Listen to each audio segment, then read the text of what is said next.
This is Jim Fetzer, your host on The Real Deal, with my very special guest today, Greg Hallett, who is a leading revisionist historian. I must say he's published fascinating books on Hitler, on Stalin, and on crime and corruption in New Zealand. His life has been one of high risk, a high wire act, very risky all the way. Multiple attempts on his life have been made, and I'm finding him a fascinating guy. Greg, let's return to the death of Michael King and tell us a bit about the motivation you believe entered into this killing. Yeah, Sean Elias offered to do the hit on the 13th of October 2003, and then Helen Clark ran through the Supreme Court Act in 2 days on the 15th of October 2003, and the Supreme Court officially formed on the 1st of January 2004 and first sat on the 1st of July 2004, 6 months later. Smack bang in the middle of the Supreme Court forming and sitting was the murder of Michael King, who was, in New Zealand terms, history's king. So what the Supreme Court did, like most of the Supreme Courts in New Zealand do, is they're based around a death. Like we used to have hangings under the courts. So there would be a death there. So it was a cult organisation, and right in the middle of the Supreme Court forming and sitting for the first time was the hit on Michael King, who was killed at Heaven's Rest by Mossad. Yes. Justice. Now, what that means is that Sean Elias is completely and utterly, totally controlled by Mossad, and all of the Supreme Court decisions are actually made in Israel. Yeah. Heaven's Rest being picked as symbolically as a place of where the deceased reside. Absolutely. Yeah. And also the death of history, etc. So, when 6 weeks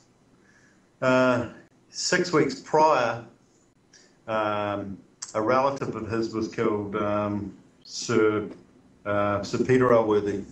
He died on the 13th of January 2004. Then Michael King was the 29th of March 2004. And then the Mossad were doing a hit on me from the 14th to the 22nd of May 2004. So it was always in these like 6 weeks intervals, 2 month intervals. And that was 22nd of May 2004 was when the Israeli tank commander was doing reconnaissance in front of my house. And then other key figures died shortly after, Augie Auer and the Green MP Rod Donald, who wanted a cabinet position, but he would have been the only heterosexual male with a cabinet position in Helen Clark's government. And then once Helen Clark had proved that she could actually murder one of her close friends, she was promoted to the United Nations and is now the leader of the New World Army. Now, the Rothschilds heavily follow reincarnation, and the Rothschilds consider Helen Clark to be the Hitler of the South Pacific. And the occult inner circle of the Rothschilds consider Helen Clark to be the reincarnation of Adolf Hitler, as do the CIA. Helen Clark is the reincarnation of Adolf Hitler. Yeah. And so Ian Fleming got Adolf Hitler out of Berlin on the 2nd of May 1945. So we'll talk about Hitler's escape for a bit. This is in Hitler was a British agent. Hitler escaped from the bunkers on the 30th of April, came out through the tunnels onto the River Spree, got into a WK-202 submarine, which is a half-size submarine, 36.5 metres long. It was painted in triple grey, and they were lit by the flares of the fighting, which started at 5 to midnight on that night. And they were also covered by a whole lot of bodies from the Red Cross Hospital, which was in the tunnel, which had been flooded the day before. So the bodies were released out, and then the submarine travelled under the bodies, and it was all lit by flares from both sides so that the submarine didn't need any lights. And they hid in Lake Havel for a day and a half, and then 4 p.m. on the 2nd of May, Hannah Reich flew down in Junkers Ju-52 3M 14GE which is a modified hot rod plane covered in corrugated iron that had all the latest gadgets, including a typewriter. And then they flew from Lake Harville about 15 minutes east, directly east to Lake Mugglesea, where they were met by a launch driven by Ian Fleming and Carolyn Saunders, who were in Russian officers' uniforms. And they traded parcels of information, codes, and Swiss bank account codes. And then Hitler and Eva Braun got on the launch, and the launch was beached. Ian Fleming put a time bomb, 5-10 minute time bomb on the launch. And then they got into a Westland Lysander 3A, flown by Hugh Verity, serial number V9367, and flew to Barcelona, where they were met by Ramon Serrano Suna. And then Hitler lived in Barcelona at the Parc du Ciutadella and at the Montserrat Monastery. And when things got hot in the tea rooms behind, just further up the hill, and that only had access, well, it's only had access recently by a funicular railway, like hauled up by a chain.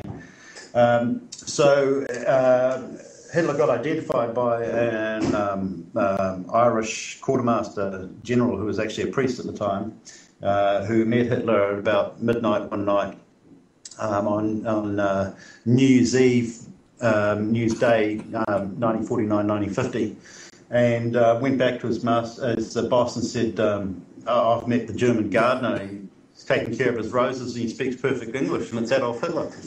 So the British didn't want that getting out, so they put radioactive plates in his mattress and killed Hitler in February 1950. With radioactivity. Alan Clark was born in February 1950 in an area called Waikato, whose initials are WK, and the 202 would stand for the 20th of February, which is when she's born, either the 20th or 26th, it's unsure dates.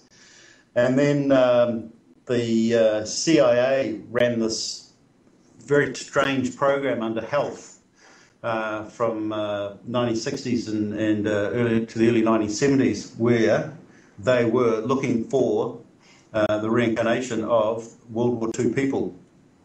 And that might sound really weird, but the CIA took their providential information from the Nazis, like anything the Nazis said, and the CIA people repeated, that sounded strange, and they were questioning on it. They said, because the Nazis told me. And the Nazis had their spiritual base in Tibet, which they were getting their esoteric knowledge from, and the Tibetans believe in reincarnation. So the Ivy League CIA believed in reincarnation as well.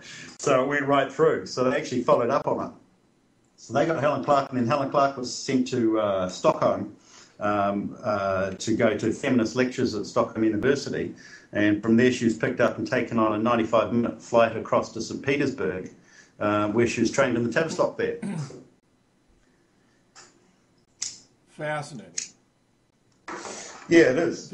And I got some of the information because I had lunch with the KGB in Moscow, and I got to talk to them because the Berlin Wall had been down a month and they weren't getting paid, so you could buy them a meal and have a chat with them and get Cold War secrets.